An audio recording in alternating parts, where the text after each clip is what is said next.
तो next topic आपका है टीडीएस, और टीडीएस में आप ये जानेंगे कि टैली प्राइम में टीडीएस को आप कैसे मैनेज करेंगे। तो यहाँ पर ज़्यादा बेसिक आप टीडीएस के बारे में एडवांस में नहीं जानने वाले कि टीडीएस का रिटर्न फाइल कैसे होगा, कैसी चीज़ें मैनेज करेंगे। सिंपली ये जानेंगे कि टैली प्राइम में टीडीएस को आप कैसे मैनेज करेंगे, टीडीएस की कौन सी रिपोर्ट होती है और कौन सी रिपोर्ट किस काम आती है। ठीक है, तो टीडीएस क्या है? टीडीएस एक तरह का टैक्स है, जैसे कि जीएसटी टैक्स है, टीडीएस है, उसी तरीके से आपका टीसीएस होता है। तो टीडीएस क्या है? टैक्स है। और टीडीएस आपका डायरेक्ट टैक्स है। एक होता है डायरेक्ट टैक्सेस और एक होता है इनडायरेक्ट टैक्सेस। दो तरह की गवर्नमेंट टैक्स लेती है हम सभी से। तो टीडीएस आपका क्या है? डायरेक्ट टैक्सेस है, और ये आपका इनकम पे कटता है। ठीक है, तो गवर्नमेंट का कहना है, गवर्नमेंट का एक रूल है कि जो भी इनकम आप अर्न कर रहे हैं, ठीक है, उस पर आपका टीडीएस कटेगा। Tax deducted at source. Source जो भी आपकी इनकम की स्रोत है, जहां से पैसा आप अर्न कर रहे हैं, उस पर क्या करेगा? टीडीएस कटेगा। ठीक है, तो जो इनकम टैक्स कटता है, आप सभी को पता है, हाउस टैक्स करता है। बैंक में आपने अगर एफडी करा के रखी है लाखों रुपए की, उस पर जो इंटरेस्ट मिलता है उस पर भी टीडीएस कटता है। तो ये टीडीएस कटते हैं। तो यहाँ पर एक एग्जांपल दिया गया है कि एक ओनर है मिस्टर सेट्टी, और उन्होंने एक ऑफिस रेंट पे लिया था, और जो भी उनके ओनर हैं, ठीक है, जिनसे उन्होंने ऑफिस रेंट पे लिया है, तो जब भी उनको रेंट पे करते हैं वो टीडीएस काट के देते हैं। ठीक है, तो अब इस चीज को आप टैली प्राइम में कैसे करेंगे ना? तो टीडीएस का full form tax deducted at source, और टैली प्राइम में ट्रांजेक्शन कैसे रिकॉर्ड करेंगे, उनकी टीडीएस रिटर्न फाइल क्या होती है, ये सारी चीजें आज के सेशन पे देखेंगे। What is TDS? TDS direct taxes है, तो ये सब बताया था अभी कि ये पार्टिकुलर किसी इंडिविजुअल पर्सन से या फिर ऑर्गेनाइजेशन से लिया जाता है। ठीक है, उसकी इनकम पे वो हमारा होता है डायरेक्ट टैक्स कहलाता है, जैसे कि इनकम टैक्स, कारपोरेट टैक्स और इनहेरिटेंस टैक्स, ये सारी चीजें। हाउस टैक्स आपका हो गया। ठीक है ना, जैसे कि सैलरी, इंटरेस्ट, इन्वेस्टमेंट। ठीक है, तो अगर कोई एम्प्लॉयर है और अपने एम्प्लॉय को वो सैलरी दे रहा है, वो सैलरी लाखों रुपए की है, तो एम्प्लॉयर क्या करेगा? उसकी सैलरी का टीडीएस काटेगा, इंटरेस्ट पे भी कटेगा, इन्वेस्टमेंट में करेगा। ये कुछ एग्जांपल है।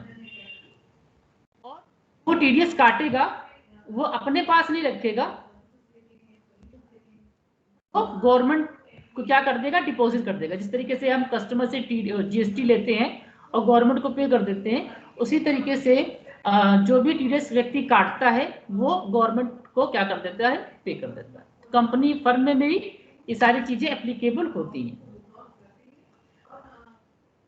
Collection of revenue at every source of income. ठीक है, तो ये फर्म है कंपनी से, जहां पर आपका जो भी सोर्स होगा इनकम का, उस पर टीडीएस कटेगा।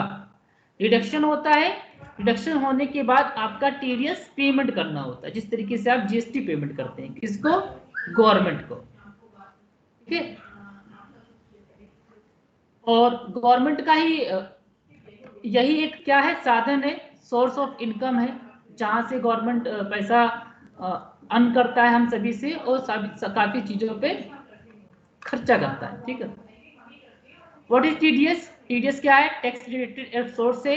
ये इनकम टैक्स एक्ट 1961 के अंडर में काम किया जाता है। एक एक्ट है जहां पर सारी चीजें लिखी हैं कि किस पे टीडीएस कटेगा, किस पे टीडीएस नहीं कटेगा, किस पे कितना परसेंटेज करेगा, कि क्या किसका सेक्शन है, कोड है, पूरा उसका एक एक्ट है।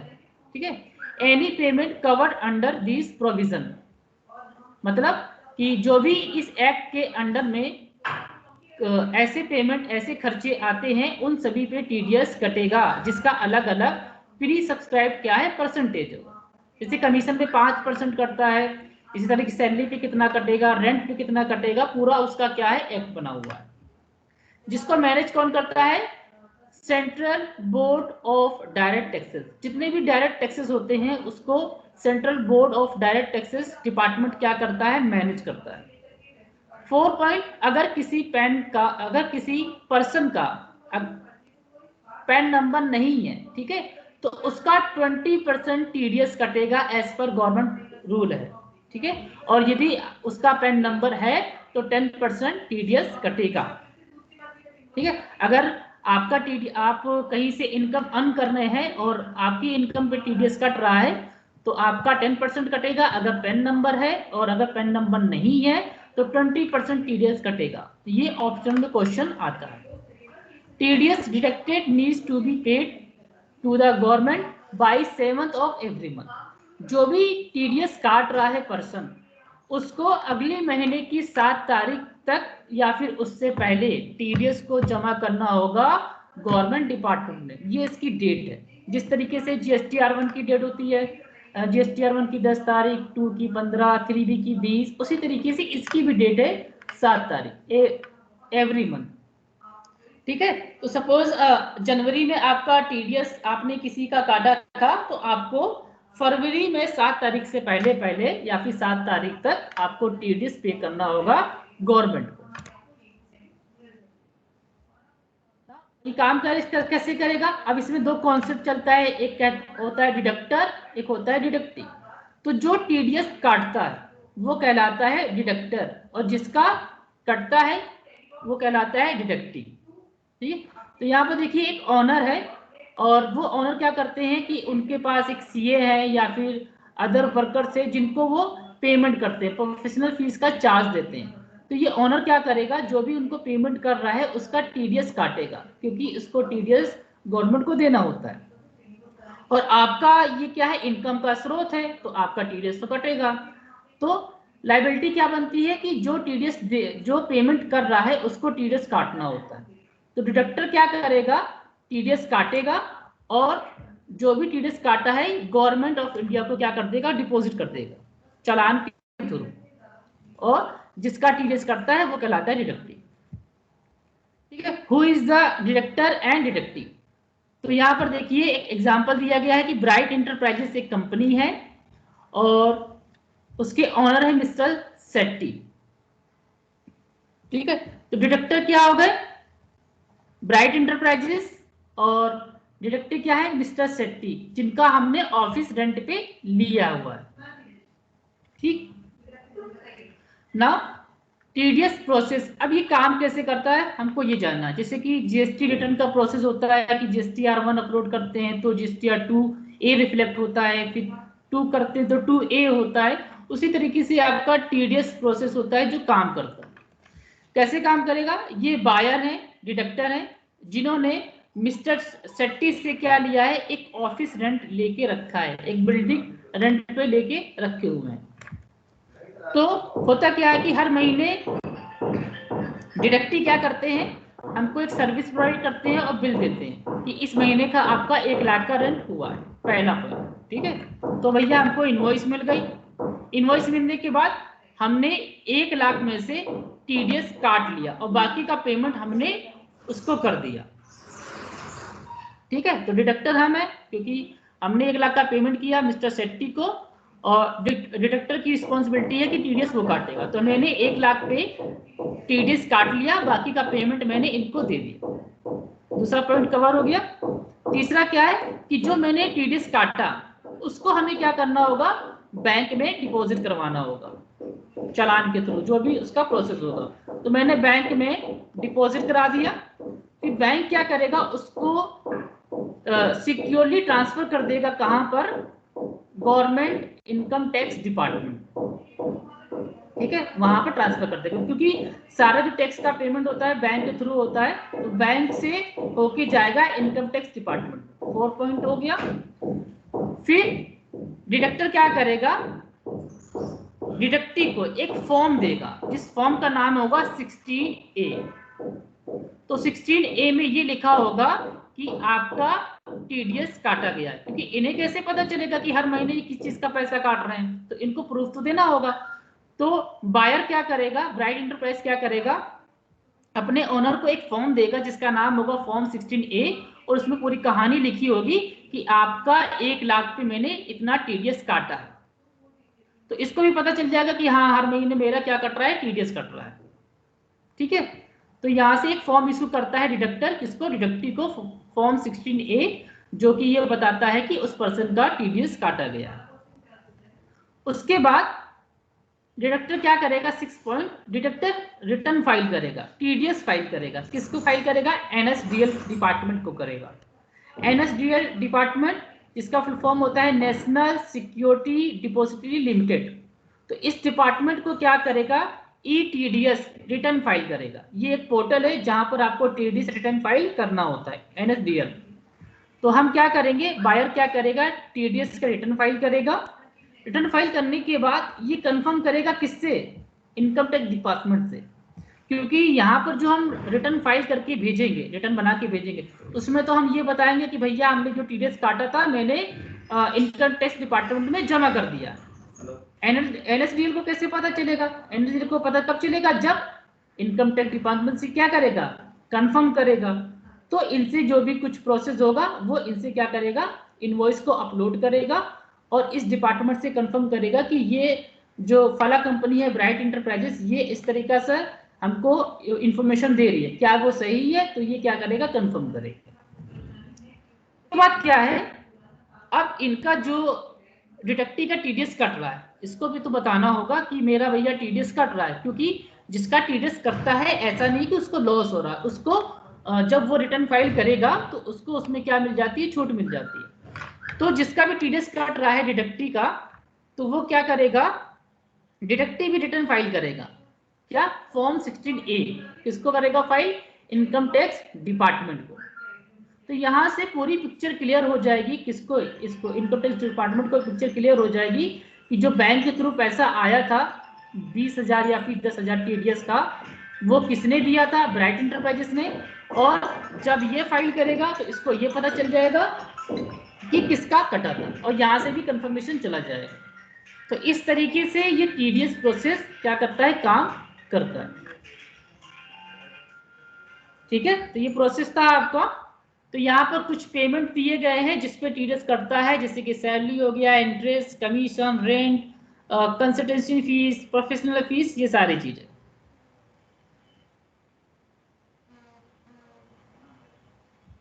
ना इसके बाद कुछ रिटर्न होता है इसका, टीडीएस रिटर्न। तो टीडीएस आपका मंथली कटता है, जिसको आपको मंथली पे करना होता है, पहली चीज 7 तारीख के पहले पहले। और टीडीएस का जो रिटर्न फाइल होता है वो क्वार्टरली होता है, ध्यान रखिएगा, टीडीएस का रिटर्न आपका क्वार्टरली फाइल होता है, जिसके फॉर्म होते हैं फॉर्म 26Q, फॉर्म 27Q। तो फॉर्म 26Q क्या कहता है, पेमेंट अदर देन सैलरी। अगर आप कुछ ऐसा खर्चा पे कर रहे हैं अदर देन, मतलब सैलरी को छोड़ के, और वो पर्सन इंडिया का रहने वाला है, तो उसके लिए आप फॉर्म 26Q रिटर्न फाइल करेंगे। ठीक है, और यदि कोई ऐसा पर्सन है जिसका आप खर्चा पेमेंट कर रहे हैं अदर देन सैलरी, सैलरी को छोड़ के, सैलरी इंक्लूड नहीं की जा रही है, और वो पर्सन इंडिया का नहीं है, वो फॉरेन कंट्री का है, किसी भी कंट्री का है, तो उसके लिए आप फाइल करेंगे फॉर्म 27Q। ठीक है, बस ये थोड़ा सा डिफरेंट है रेसिडेंट का, अगर इंडिया का है तो 26Q, अगर इंडिया का नहीं है वो पर्सन तो 27Q, ये याद रखिएगा। और इसी तरीके से जब आप एंट्री रिकॉर्ड करेंगे टैली प्राइम में तो वो रिफ्लेक्ट करेगा उसके हिसाब से। तो इसकी ड्यू डेट क्या होती है, तो ड्यू डेट गवर्नमेंट एंटिटीज के हिसाब से, जो गवर्नमेंट एंटिटीज हैं मतलब गवर्नमेंट बिजनेस है, उनका जुलाई 31 तक, अक्टूबर 31 तक, जनवरी 31 तक, मई 31 तक रिटर्न फाइल हो जाना चाहिए। ठीक है, जुलाई अक्टूबर, ये क्वार्टरली देखिए चल रहा है साइकिल आपका। और जो नॉन गवर्नमेंट एंटिटीज हैं, जो प्राइवेट सेक्टर है आपका, वो उनकी डेट 15 जुलाई, 15 अक्टूबर, 15 जनवरी और 15 मई, ये इसकी डेट रहती है रिटर्न फाइल करने का। नाउ अब ये टैली प्राइम में आप इसको कैसे मैनेज करेंगे, रिपोर्ट कहाँ पर देखेंगे, चलिए वो देखते हैं। तो ये था इसका डेमोन्स्ट्रेशन देख लिया। ये एक एग्जाम्पल है जिसको हमें करके देखना है। चलते हैं सॉफ्टवेयर पे। तो यहां से भी हम एक टीडीएस की कंपनी बना लेते हैं, टीडीएस कंपनी। अगर बीच में आपको वॉइस ना आए तो बता दीजिएगा कि वॉइस नहीं आ रही है। उत्तर प्रदेश, और जिस तरीके से कंट्रोल ऐसे सेव कर देते हैं। सेव करने के बाद इस कंपनी में हमको टीडीएस को मैनेज करना है, तो जीएसटी के नीचे ऑप्शन देखिए आपको टीडीएस का मिल रहा है, तो आप यहां से जाके टीडीएस को इनेबल कर लेंगे। इनेबल करने के बाद यहाँ पर आपको टीडीएस डिटेल देना पड़ेगा। अगर कोई कंपनी टीडीएस काट रहा है तो उसके पास टीडीएस डिटेल होगा, उसके पास एक 10 नंबर होगा। टीडीएस काटने के लिए 10 नंबर क्या है, मैंडेटरी होता है। इस तरीके से जीएसटी काटने के लिए जीएसटी नंबर होता है, उसी तरीके से 10 नंबर होता है। तो यहाँ पर देखिए पूछ रहा है डिडक्टर टाइप, क्योंकि डिडक्टर हम है टीडीएस कंपनी जो काटेगी। तो यहाँ से हम 10 नंबर देते हैं। 10 नंबर में आपको 4 अल्फा होता है, 5 नंबर होता है, 1 अल्फा होता है, ये इसका फॉर्मेट होता है। तो यहाँ से मैंने 10 नंबर दे दिया। उसके बाद कंपनी किस तरीके से है, ब्रांच ऑफिस आपका कहाँ पर है। एग्जाम में आपको ये आएगा ही आएगा, 100% आता ही है। अगर बोलता है टीडीएस इनेबल करिए तो आपको यहाँ से आके इनेबल करना है। अगर डिटेल दिया है तो आप फिल करेंगे। अगर क्वेश्चन के बीच में नहीं बोलता है कि टीडीएस इनेबल नहीं करना है और एंट्री रिकॉर्ड करने को आ जाता है, तो इसका मतलब आपको टीडीएस इनेबल करना है। अगर वो नहीं बोलता है तब भी ठीक है, क्योंकि जब इनेबल करेंगे तभी तो आप एंट्री रिकॉर्ड कर पाएंगे। तो ऐसे में आपको यहाँ पर आके इनेबल करना है, कंट्रोल ऐसे सेव कर देना। अगर डिटेल दिया है तो डिटेल को फिल कर देना है, ठीक है। तो यहाँ से आप डिटेल को फिल करेंगे और कंट्रोल ऐसे सेव कर देंगे। तो ये आपने इनेबल कर दिया। तो यहाँ पर आपको 4 स्टेप का ध्यान रखना है। पहला स्टेप है टीडीएस को इनेबल करना, जो कि मैंने इनेबल कर लिया है। सेकंड स्टेप है TDS nature of payment create करना, सॉफ्टवेयर को बताना होगा कि आप किस पे टीडीएस काटेंगे। थर्ड आपका है लेजर बनाते समय टीडीएस को इनेबल करना, और जिस भी लेजर में टीडीएस कटेगा तो जाहिर सी बात है आप उस पर टीडीएस इनेबल करेंगे। और चौथा है आपका ट्रांजैक्शन रिकॉर्ड करना, पांचवा आपका रिपोर्ट देखना, ठीक है। ये 5 पॉइंट आपको कवर करने हैं इसमें।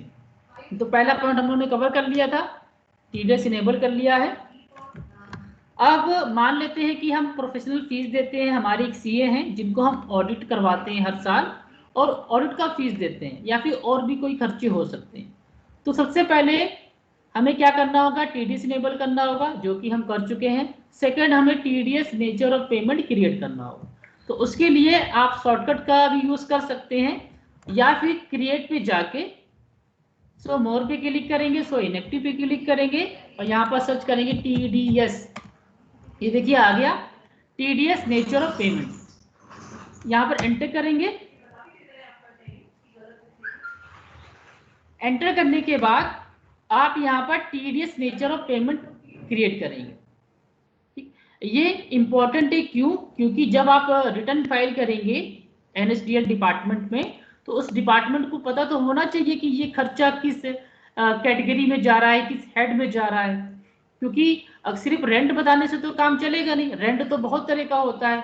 लेकिन इनकम टैक्स का एक्ट है 1961, और उस एक्ट में बताया गया है कि रेंट किस किस पे टीडीएस कटेगा। तो आपको यहाँ पर पूरा सही टीडीएस और नेचर पेमेंट क्या करना है, क्रिएट करना है। तो 2 तरीके हैं, मैनुअल, अगर आपको सब कुछ पता है तो मैनुअल टाइप करेंगे, ठीक है, जिसके लिए आपको इंपॉर्टेंट क्या है, उसका सेक्शन कोड पता होना चाहिए, पेमेंट कोड पता होना चाहिए, और उस पर कितना परसेंटेज कटना है। सेकंड तरीका है ऑनलाइन। तो क्योंकि हम लाइसेंस वर्जन यूज कर रहे हैं टैली का, और आप एग्जाम भी लाइसेंस वर्जन पे ही देंगे, तो आप यहाँ पर आइएगा और राइट में देखिए एक बटन मिलेगा हेल्पर का, अल्टर एच। तो यहाँ से आप अल्टर एच करिएगा, हेल्पर। हेल्पर करने के बाद यहाँ पर नेचर ऑफ पेमेंट आ जाएगा, जिस पे आपका टीडीएस कटता है उसकी पूरी लिस्ट आ जाएगी, उसका सेक्शन कोड क्या है, सब कुछ आएगा। तो सपोज आप रेंट पे टीडीएस काटते हैं, तो आप यहाँ पर सर्च करेंगे रेंट।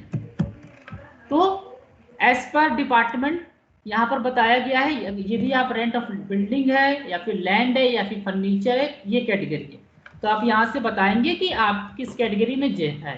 तो यहाँ से ले लिया मैंने मशीनरी, उसके बाद सेक्शन पेमेंट कोड ऑटोमेटिक आ जाए। उसके बाद आपको यहाँ पर बताना पड़ेगा कि इस पे कितना परसेंटेज कट रहा है, तो आप यहाँ पर 10% बताएंगे। आपको सिर्फ यहाँ पर परसेंटेज बताना है, यहाँ पर ये नहीं बताना है कि विदाउट पेन कितना है, ये सारी चीजें। यहाँ पर सिर्फ विथ पेन पूछ रहा है, तो विथ पेन कितना है, 10% कटेगा। उसके बाद हॉट लिमिट आप सेट नहीं करेंगे और इसको सेव करेंगे। तो इस तरीके से आप TDS nature of payment create करेंगे। ठीक है, क्रिएट करने के बाद तीसरा स्टेप है आपको ट्रांजैक्शन रिकॉर्ड करना। ठीक है, ट्रांजैक्शन रिकॉर्ड करना, ट्रांजैक्शन पे जाएंगे और सबसे पहले यहाँ पर आपको 3 तरह का ट्रांजैक्शन रिकॉर्ड करना होता है। सबसे पहले तो आपको एक्सपेंस बुक करना होता है। एक्सपेंस बुक करने का मतलब आपको अपनी कंपनी में लायबिलिटी को इंक्रीज करना होगा। ठीक है, तो जिसके लिए आप जनरल वाउचर का यूज करेंगे, जनरल वाउचर का यूज करेंगे। तो टीडीएस एक्सपेंस बुक करेंगे। एग्जाम में आएगा कि book the TDS expenses particular expenses, ये उसका नाम होगा। तो आपको आना है जनरल वाउचर पर। जनरल वाउचर पे आने के बाद आप यहाँ पर क्या करेंगे, एक्सपेंस को बुक करेंगे। तो कैसे एक्सपेंस बुक करेंगे और कैसे एंट्री पास होगी आपको ये भी याद रखना है। तो एंट्री बताते हैं कैसे रिकॉर्ड करना है आपको। ये भी आपका 100% एग्जाम में आता ही आता है। तो डेबिट आपका होगा खर्चा, जो आप खर्चा पे कर रहे हैं। ठीक है, तो यहाँ से नहीं बना है तो ऑल्ट सी से हम क्रिएट कर लेते हैं। ऑल्ट सी, यहाँ से लेते हैं रेंट, इनडायरेक्ट एक्सपेंसेस, और आपको पता है कि रेंट पे क्या कट रहा है, टीडीएस कट रहा है। ठीक है, टैली को तो नहीं पता है, टैली प्राइम को तो नहीं पता है, लेकिन आपको पता है, क्योंकि जब आप बताएंगे तभी तो ये टीडीएस काटेगा, जब आप बताएंगे नहीं तो कैसे काटेगा। तो यहाँ पर रेंट पे टीडीएस हम काट रहे हैं। तो जिस भी लेजर में टीडीएस कट रहा है वहां पर आपको जीएसटी को नॉट एप्लीकेबल करना है और यहाँ से इस टीडीएस एप्लीकेबल इसे एप्लीकेबल करना है। ठीक है, और नेचर ऑफ पेमेंट आ जाएगा जो भी आपने बनाया होगा। ठीक है, और अगर आप यहाँ पर नहीं बनाते हैं तो यहीं से भी देखिए क्रिएट का ऑप्शन है, एंटर करेंगे तो आप यहाँ से भी जाके भी क्रिएट कर सकते हैं, ऑन द फ्लाई भी शॉर्टकट की यूज कर सकते हैं। तो बता दिया मैंने, इस पे कटेगा और ये लेजर बन गया। आपको 3 चीजों का ध्यान रखना है, रेंट, उसका ग्रोथ और टीडीएस इनेबल होना चाहिए। कंट्रोल ऐसे सेव कर देंगे। टोटल कितना रेंट दिया, 2 लाख फॉर एग्जांपल। फिर क्रेडिट हो जाएगा, किसको दे रहे हैं रेंट, उस पार्टी का नाम हो जाएगा, उस सामने वाली पार्टी का नाम। तो यहाँ पर क्रेडिट करेंगे, ऑल्ट सी से उस ऑनर का नाम बनाएंगे, ऑल्ट सी मिस्टर सेट्टी, वही नाम ले लेते हैं। और क्योंकि इन्हें हम पेमेंट करेंगे तो ये हमारा कौन सा ग्रुप हो जाएगा, सन्ड्री क्रेडिटर्स हो जाएगा, क्योंकि हम इन्हें रेंट का पेमेंट करेंगे, सन्ड्री क्रेडिटर्स। और इनका हम टीडीएस काट रहे हैं तो यहाँ पर आपको क्या करना है, टीडीएस को इनेबल करना है। यहाँ से आपने टीडीएस इनेबल किया और आपको बताना पड़ेगा डिडक्टिव टाइप, क्योंकि इनका टीडीएस कट रहा है तो ये क्या है, डिडक्टिव है। तो ये डिडक्टिव किस तरह का है, इंडिविजुअल फर्म है, पार्टनरशिप फर्म है, लोकल अथॉरिटी है, तो जैसा बोला गया होगा आप एग्जाम में उसको ले लेंगे और एक्सेप्ट कर लेंगे, राइट। और इस ऑप्शन को यस कर देंगे। यस करने के बाद अगर यहाँ पर इंडिया है तो ये जाएगा फॉर्म 26Q में, और अगर ये इंडिया का नहीं है तो ये जाएगा फॉर्म 27Q में। तो दोनों एग्जाम्पल लेंगे और आपको घर को दिखाएंगे। तो यहाँ पर देखिए इंडिया लिया मैंने, और यहाँ पर अगर इसका पैन नंबर देंगे तो 10% कटेगा, और यदि नहीं देंगे तो 20% कटेगा। तो यहाँ पर हम इसको पैन नंबर दे देते हैं। पैन नंबर में क्या होता है, 5 अल्फा होता है, 4 नंबर होता है, 1 अल्फा होता है। ये इसका फॉर्मेट होता है, 1 2 3 4 5, 1 2 3 4 5। ठीक है, तो ये पैन नंबर दे दिया। तो लेजर बनाते समय आपको ये सारी चीजों का ध्यान रखना है, उसका नाम, उसका ग्रुप, उस पर टीडीएस इनेबल होना चाहिए, डिडक्टिव टाइप क्या है, कंट्री, पैन नंबर, और उसके बाद सेव कर देंगे। अगर आपने ये सही लेजर बनाया है तो 100% टीडीएस कटेगा ऑटोमेटिक, आपको कुछ करने की जरूरत नहीं है। देखिए ऑटोमेटिक कट गया, 1,80,000 यहाँ पर शो कर रहा है। अगर कैलकुलेटर करेंगे, कंट्रोल एन से कैलकुलेटर ऑन करिए और यहाँ पर डालिए आप 2 लाख इंटू 10%, तो देखेंगे आप 20,000 इसका कट रहा है। तो 1,80 यहाँ पर आ गया। उसके बाद एंटर करेंगे तो ऑटोमेटिक न्यू रेफरेंस जाएगा, आपको कुछ छिड़कानी नहीं करनी है। New reference, enter, new reference 20,000 credit. अब ये पूछेगा कि 20,000 क्या काटा आपने, तो ये आपने 20,000 क्या काटा है, टीडीएस काटा है, तो ऑल्ट सी, यहां पर लेंगे टीडीएस ऑन रेंट, ठीक है।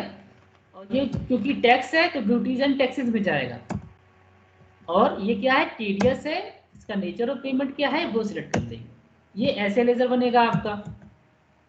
तो ये क्या हो गया, एक्सपेंस बुक हो गया। तो यहां पर आपको ये पता चल गया कि टोटल कंपनी को रेंट कितना देना है, 2 लाख का, लेकिन पार्टी को कितना देना है, 1,80,000 देना है, और गवर्नमेंट को कितना देना है, 20,000 देना है। तो ये इस एंट्री से हमें ये पता चलता है, ठीक है। तो यहां से मैंने एक्सपेंस बुक कर लिया। इसी तरीके से दूसरा एक्सपेंस बुक कर लेते हैं। तो फिर से चलिए एग्जांपल ले लेते हैं रेंट का। इस बार हम रेंट दे रहे हैं 3 लाख, इस बार हम दे रहे हैं किसी अदर पार्टी को, ठीक है। तो ऑल्ट सी करके यहां से अदर पार्टी कर लेते हैं। कंट्री डेब्ट क्रेडिटर्स, टीडीएस इनेबल होगा, पार्टनरशिप फॉर्म कर लेते हैं अब की बार, और बता देते हैं कि ये अदर कंट्री का है। चलो ठीक है, यूनाइटेड स्टेट ऑफ अमेरिका मैंने ले लिया। कंट्री यहाँ पर देखिए चेंज कर दी, और इसका पैन नंबर नहीं दे रहा है आपकी बात। तो देखिए कंट्रोल एन ओपन किया, अगर यहाँ पर डालेंगे आप 3 लाख रुपए, 3 लाख 1 2 3 इंटू 20%, तो इसका क्या कटा है, 20% टीडीएस कटा है, क्योंकि मैंने इसका पैन नंबर नहीं दिया है। तो 2,40,000 आ रहा, देखा। और एंटर एंटर करते हुए जाएंगे, टीडीएस रेंट ऑफ ये आप ले लेंगे, ठीक है। तो आपने यहाँ पे क्या कर दिया, टीडीएस का एक्सपेंस बुक कर दिया। अब जब आप इसका रिपोर्ट देखेंगे, तो रिपोर्ट देखने के लिए आप गो टू पे क्लिक करिए। गो टू से तो आप कहीं पर भी जा सकते हैं। सो मोर पे क्लिक किया, सो इनएक्टिव पे क्लिक किया, यहाँ पर सर्च करिए टीडीएस, ये मेन रिपोर्ट आ गई टीडीएस रिपोर्ट, एंटर किया।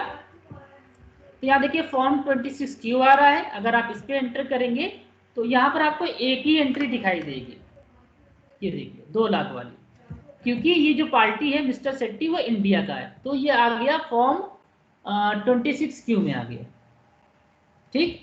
GSTR1 की तरह है, अगर कोई मिसमैच होगा वो मिसमैच यहाँ पर शो करेगा। तो यहाँ पर जाके आप उसका मिसमैच दे सकते हैं। तो अदर पार्टी का मैंने पैन नंबर नहीं दिया था, वो मिसमैच यहाँ पर शो कर रहा है, ठीक है। इसी तरीके से फिर से गोटो पे क्लिक किया, टीडीएस रिपोर्ट 27Q, तो 27Q में वो एंट्री आनी चाहिए थी, लेकिन नहीं आ रही क्योंकि वो मिसमैच था, अभी आपने देखा। तो चलिए उस मिसमैच को हम सही कर देते हैं। 20 उसमें Q में जाके टीडीएस रिपोर्ट 26Q, और यहाँ से जाके इसका हम पैन नंबर दे देते हैं 1 2 3 4 1 2 3 4 5।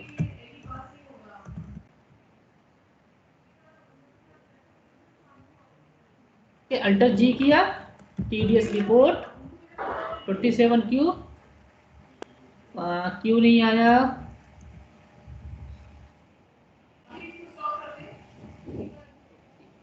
इसको भी देखते हैं। और अल्टर जी करेंगे, फिर से टीडीएस रिपोर्ट पे जाएंगे, तो ये सारी रिपोर्ट है, ठीक है। टीडीएस रिटर्न ट्रांजेक्शन बुक में मिलेगा कि अगर आपने जो टीडीएस काटा है वो टीडीएस आपने पे कर दिया है, तो वहां दिखेगा। टीडीएस आउटस्टैंडिंग का मतलब कि आपको कितना टीडीएस डिपार्टमेंट को पे करना है। तो यहाँ पर एंटर करेंगे तो ये देखिए आपको टोटल 80,000 का अमाउंट पे करना है डिपार्टमेंट को। एंटर करेंगे तो 60,000 इस पार्टी का है और 20,000 इस पार्टी का है। तो आउटस्टैंडिंग भी ये पता चलेगा, ठीक है। फिर से अल्टर जी किया, टीडीएस लिया, टीडीएस चालान, अगर आपने पेमेंट कर दिया है तो वो चालान भी दिखेगा। तो अभी यहाँ पर देखिए नहीं है, तो यहीं से हम एक चालान पेमेंट कर देते हैं टीडीएस को। तो अल्ट जी करेंगे, क्रिएट वाउचर पे जाएंगे, पेमेंट पे क्लिक करेंगे। ये नॉर्मल पेमेंट कर रहे हैं, कंफ्यूज मत होइएगा कि हम गोटू को घुमा फिरा के कर रहे हैं। आप नॉर्मल पेमेंट पे जाइएगा और सिंपल जैसे पेमेंट करते हैं पेमेंट करिए। तो यहाँ से अगर आप पार्टी को पेमेंट कर रहे हैं तो कैश ले लेंगे या फिर बैंक। किस पार्टी को पेमेंट कर रहे हैं तो यहाँ पर दिख जाएगा कि इसको कितना पेमेंट करना है, आप उसका पेमेंट कर देंगे नॉर्मल जैसे करते हैं। और जो आपने टीडीएस काटा है वो भी आपको पेमेंट करना है, तो वो भी आपको पेमेंट वाउचर पे करना होगा। लेकिन यहाँ पर आपको एक चीज का ध्यान रखना है कि जितने भी टैक्स होते हैं, जीएसटी हो चाहे वो टीडीएस हो या वो टीसीएस हो, वो हमेशा ऑटो फिल करके किया जाता है। तो यहाँ पर आपको ऑटो फिल का यूज करना है, ठीक है। तो ऑटो फिल करेंगे और ऑटो फिल करने के बाद आपको ये भी ध्यान रखना है कि यहाँ पर डेट क्या है। तो डेट हमने अप्रैल में काटा था टीडीएस, तो यहाँ से हम डेट चेंज करेंगे, 7 मई कर लेंगे, क्योंकि वो डेट क्या था 7th ऑफ एवरी मंथ था, तो अप्रैल का मई में पे करेंगे। तो यहाँ से मैंने 7 मई ले लिया। उसके बाद ऑटो फिल पे क्लिक करेंगे, स्टार्ट पेमेंट क्या है टीडीएस है, डेट वो आ जाएगी अप्रैल, पूरा पार्टिकुलर मंथ आ जाएगा अप्रैल। डिडक्टेड टिल डेट क्या है, तो ये 7 मई मैंने यहाँ पर डाला है, 7 मई। उसके बाद ये ऑटोमेटिक आना चाहिए। अगर ऑटोमेटिक नहीं आ रहा है तो इसका मतलब आप डेट में कुछ ना कुछ गड़बड़ कर रहे हैं। सेक्शन कोड क्या है, नेचर ऑफ पेमेंट क्या है, ऑल आइटम, रेसिडेंशियल, और कैसे पे कर रहे हैं, बैंक या फिर कैश के थ्रू। क्योंकि ये टैक्स है तो ये बैंक से ही पे होगा, तो ऑल्ट सी करके हम यहाँ से एक बैंक का अकाउंट खोल लेते हैं, ठीक है। अकाउंट ओपन कर लिया, सेव कर दिया, और ये देखिए आपका टीडीएस चालान क्या हो गया, पे हो गया। यहाँ पर देखिए दोनों हो गया। और यदि आपको किसी एक को करना था तो वो भी हम कर सकते थे, तो यहाँ से हम किसी एक को करेंगे ताकि हम दोनों चीजें आपको दिखा पाए। Payment auto fill, start payment TDS April month, कब पे कर रहे हैं 7 मई को।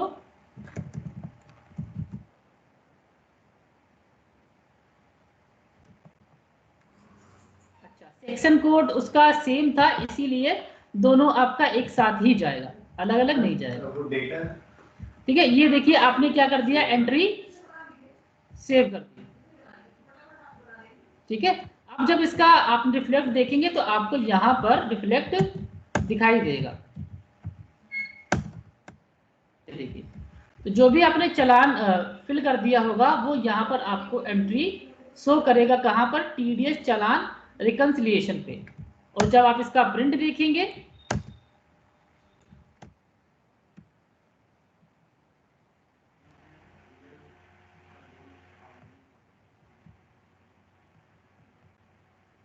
ठीक है, डे बुक पे जाके जब आप इस रेंट का प्रिंट देखेंगे तो आपका ये चालान ऑटोमेटिक बना बनाया मिल जाएगा, आपको बनाने की जरूरत नहीं।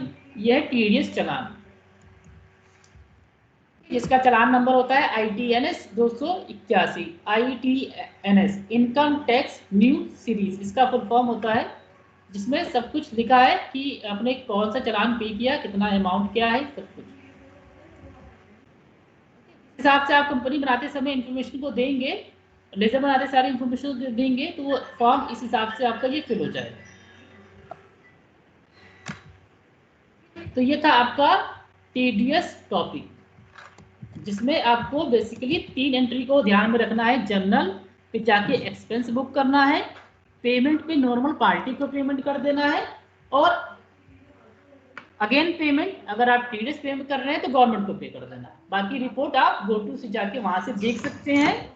उसके अलावा आप गेटवे ऑफ टैली से डिस्प्ले, स्टेचरी रिपोर्ट और टीडीएस रिपोर्ट, यहां से भी इस रिपोर्ट को देख सकते हैं।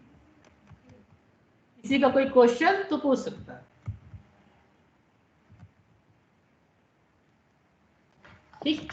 टीडीएस बेनिफिट्स क्या है, सिंपल टीडीएस कॉन्फ़िगरेशन है, आपने देखा, बस आपको इनेबल करना है। फ्लेक्सिबिलिटी है नेचर ऑफ पेमेंट क्रिएट करने का, आपको मैनुअल वहां पर करने की जरूरत नहीं है, टैली प्राइम आपको फ्लेक्सिबिलिटी दे रहा है। हेल्पर बटन का जिसकी मदद से कोई भी यूजर आसानी से नेचर ऑफ पेमेंट क्रिएट कर सकता है, क्योंकि बहुत ही इंपॉर्टेंट है, रिटर्न में वो काम आता है। ऑटो टीडीएस डिडक्ट होता है, तो एक यूजर के लिए उसको मैनुअल कैलकुलेशन करने की भी जरूरत नहीं है, ऑटोमेटिक टीडीएस क्या होगा, डिडक्ट होगा। इजी टू जनरेट है, क्या है, जो चालान देखिए आपने ट्रांजेक्शन रिकॉर्ड किया और उसका प्रिंट देखा, तो बड़ी आसानी से आपका क्या हो गया, टीडीएस चालान जनरेट हो गया। इसके लिए आपको कोई अलग से यूजर को काम करने की जरूरत नहीं है। बिजनेस बेनिफिट्स क्या है कि रिलायबल है, मतलब कि एक रिलायबल मतलब ट्रस्टेड है, ट्रस्टेड रिपोर्ट है आप जनरेट मिलेगी। फॉर्म 26Q बिल्कुल परफेक्ट, जिस तरीके से GSTR1 आपकी रिलायबल रिपोर्ट है कि कोई भी यूजर जाता है कि GSTR1 तैयार है, मिसमैच देखता है, हाँ, तो उसको लगता है कि सॉफ्टवेयर ने एक अच्छी रिपोर्ट तैयार करके दी है। तो उसी तरीके से जितनी भी टीडीएस की रिपोर्ट है वो सारी की सारी रिलायबल है, अच्छी जनरेट होंगी। इफिशियंट है ट्रैकिंग कि किस पे आपने टीडीएस काटा, कितना आपको टीडीएस गवर्नमेंट को पे करना है, कितना पे कर दिया है, एक बिजनेस ओनर को उसकी भी विजिबिलिटी मिलेगी। सेव टाइम होगा फाइंडिंग का, अगर आप देखना चाहते हैं कि किन किन लेजर का पेन नंबर आपने नहीं दिया है, तो वहीं पर जाके आपको एक रिपोर्ट मिलेगा पेन विदाउट लेजर, तो वहीं से आप एक ही क्लिक में उन सभी लेजर को फाइंड कर पाएंगे जिनका पेन नंबर नहीं है। तो ये बिजनेस ओनर की तरफ से पॉइंट ऑफ हो गया और ये यूजर की तरफ से। ना अब ये यूज कहाँ होगा, ट्रेडिंग में भी यूज कर सकते हैं, मैन्युफैक्चरिंग में और सर्विस कंपनी, तीनों इंडस्ट्रीज में टीडीएस काम करता है। नाउ क्वेश्चन आंसर है अब आपका, तो यदि किसी का पेन नंबर नहीं है तो कितना परसेंट कटेगा, 20%। 20%, ठीक है।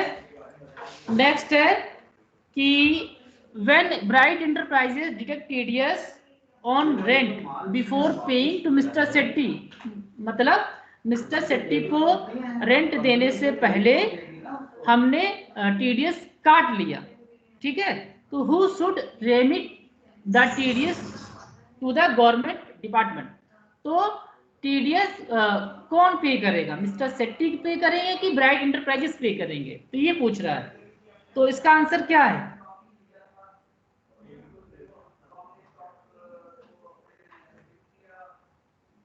बताइए। Bright enterprises, okay. ये गेस्ट नाम से कौन ज्वाइन किया है, गेस्ट आप लोग अपने नाम से ज्वाइन करिए, क्योंकि अटेंडेंस हमें भेजना होता है, बाद में फिर आपके पास शिकायत आ गई कि आपकी ट्रेनिंग येलो बेल्ट करी गई थी और आप उसमें ज्वाइन नहीं किए गए, और आप कहेंगे कि ज्वाइन किए गए, हम कहेंगे नहीं किए गए, क्योंकि हमको तो आपका नाम यहाँ पर शो नहीं कर रहा है। तो इसका आंसर बताया गया है ब्राइट एंटरप्राइजेस, ठीक है। When Bright Enterprises makes payment of TDS to the government, we need to use which button to take TDS payment. तो अभी आपने जब देखा कि हमने टीडीएस का पेमेंट किया गवर्नमेंट डिपार्टमेंट को, तो कौन सा बटन है जो हमें टैग करना पड़ेगा टीडीएस के लिए, स्टार्ट पेमेंट करना होता है, या फिर टीडीएस पेमेंट करना होता है, या फिर ऑटो फिल करना होता है, या फिर चेंज मोड पे क्लिक करना होता है, स्टेट पेमेंट। स्टेट पेमेंट, ठीक है। तो इसका अभी फिलहाल के लिए स्टेट पेमेंट है। फोर्थ क्वेश्चन है कि Bright Enterprises issue form 16A to Mister Setty, Mister Setty is the, ठीक है, तो मिस्टर सेट्टी क्या है, डिडक्टर है कि डिडक्टी है, या फिर जीएसटीपी है या फिर सी है, सॉरी ब्राइट के लिए डिडक्टी है सर। हाँ, मिस्टर सेट्टी क्या है, डिडक्टी, डिडक्टी, ठीक है।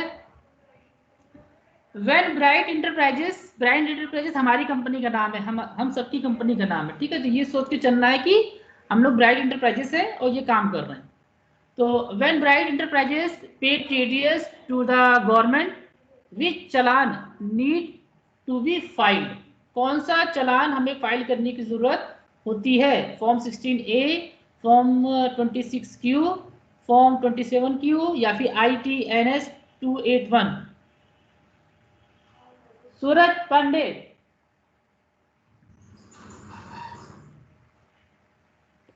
Sir form 16A। कौन सा? नहीं सर, ITNS। हाँ, ITNS 281, चालान की बात हो रही है, फॉर्म की बात नहीं हो रही। तो आंसर इसका 20% राइट आंसर है। इसका ब्राइट इंटरप्राइजेस राइट आंसर है जिसने भी दिया था। और इसका आंसर दिया गया था स्टार्ट पेमेंट, लेकिन ऑटोफिल है, ऑटोफिल के बाद स्टार्ट पेमेंट आता है, आपने देखा होगा। मैंने ऑटोफिल किया था, उसके बाद आया था स्टार्ट पेमेंट। तो इसका आंसर है ऑटोफिल। उसके बाद मिस्टर सेट्टी क्या है? मिस्टर सेट्टी डिडक्टी है, ठीक है। और इसका जो चालान बनता है ITNS 281 सी, इसका आंसर सही है। तो ये था आपका TDS टॉपिक। यहां से आपका TDS भी कंप्लीट होता है।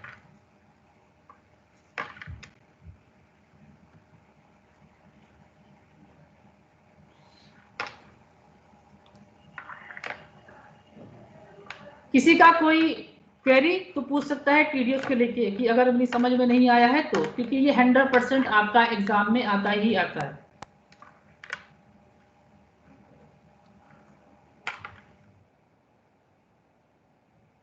आगे बढ़े।